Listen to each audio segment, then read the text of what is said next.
اعوذ باللہ من الشیطان الرجیم بسم اللہ الرحمن الرحیم رب اشرح لی صدری ویسر لی امری واحلل عقدۃ من لسانی یفقہوا قولی۔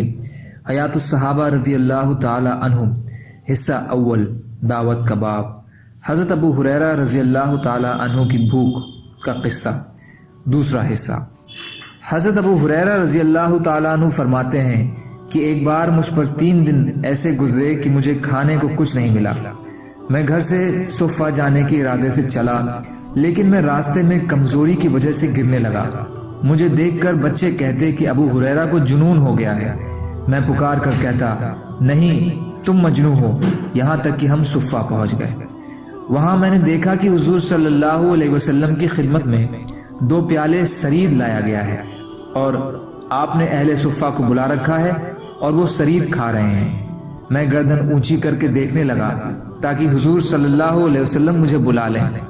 میں کوشش میں تھا کہ اہل صفہ کھانے سے فارغ ہو کر کھڑے ہو گئے اور پیالے کے کناروں میں تھوڑا سا کھانا بچا ہوا تھا۔ اس سب کو حضور صلی اللہ علیہ وسلم نے جمع فرمایا تو ایک لقمہ بن گیا، جسے آپ نے اپنی انگلیوں پر رکھ کر مجھ سے فرمایا، بسم اللہ پڑھ کر کھاؤ۔ قسم ہے اس ذات کی جس کے قبضے میں میری جان ہے، میں اس لقمے میں سے کھاتا رہا یہاں تک کہ میرا پیٹ بھر گیا اور لقمہ ختم نہ ہوا۔ ترغیب، حصہ 5، پیج نمبر 176 کی حدیث۔ حضرت ابن سیرین رحمۃ اللہ علیہ بیان فرماتے ہیں کہ ہم لوگ حضرت ابو ہریرہ رضی اللہ تعالی عنہ کے پاس بیٹھے ہوئے تھے۔ آپ نے قطان کے گیروے رنگ کے 2 کپڑے پہنے ہوئے تھے۔ قطان السی کا پودا ہے جس سے کپڑے تیار کیے جاتے ہیں۔ آپ نے قطان کے ایک کپڑے میں ناک صاف کر کے کہا، واہ واہ، آج ابو ہریرہ قطان کے کپڑوں میں ناک صاف کر رہا ہے، حالانکہ میں نے اپنے آپ کو اس حال میں دیکھا ہے کہ میں حضور صلی اللہ علیہ وسلم کے منبر اور عائشہ رضی اللہ عنہا کے کمرے کے بیچ بے ہوش پڑا رہتا تھا۔ گزرنے والے مجنون سمجھ کر اپنے پاؤں سے میری گردن دباتے تھے۔ یہ اس زمانے میں جنون کا علاج گردن کو پاؤں سے دبانے سے کیا جاتا تھا۔ حالانکہ یہ جنون کا اثر نہیں تھا، بلکہ میں بھوک کی زیادتی کی وجہ سے بے ہوش ہو جاتا تھا۔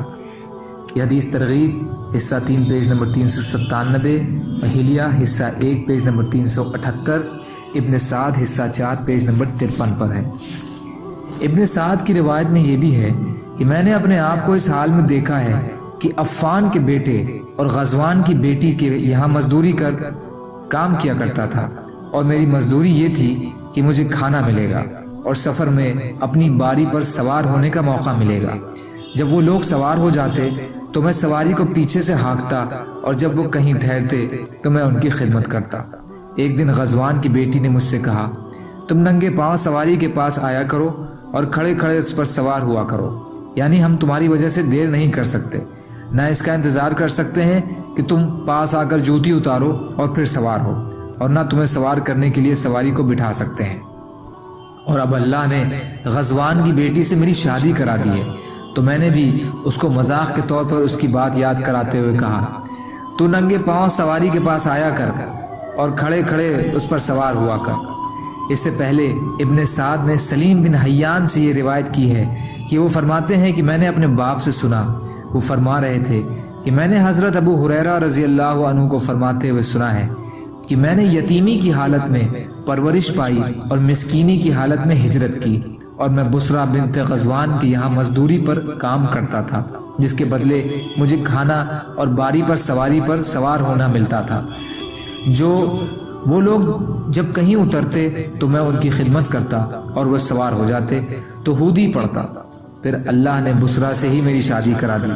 تمام تعریفیں اس اللہ کے لیے ہیں جس نے دین کو تمام کاموں کے ٹھیک ہونے کا ذریعہ بنایا اور ابو ہریرہ رضی اللہ عنہ کو امام بنایا۔ حضرت عبداللہ بن شقیق فرماتے ہیں کہ میں حضرت ابو ہریرہ رضی اللہ عنہ کے ساتھ مدینے میں 1 سال رہا۔ ایک دن ہم لوگ عائشہ رضی اللہ عنہا کے حجرے کے پاس بیٹھے ہوئے تھے۔ آپ نے مجھ سے کہا کہ ہم لوگوں نے اپنے آپ کو اس حال میں دیکھا ہے کہ ہمارے کپڑے صرف کھردری اور موٹی چادریں ہوا کرتے تھے، اور کئی دن بیت جاتے تھے اور ہمیں اتنا بھی کھانا نہیں ملتا تھا کہ جس سے ہم اپنی کمر سیدھی کر سکیں، اور ہمارا پیٹ اندر سے پچکا ہوا ہوتا تھا، اس پر پتھر رکھ کر ہم اسے کپڑے سے باندھ لیا کرتے تھے تاکہ ہماری کمر سیدھی رہے۔ ترغیب حصہ 5 پیج نمبر 177۔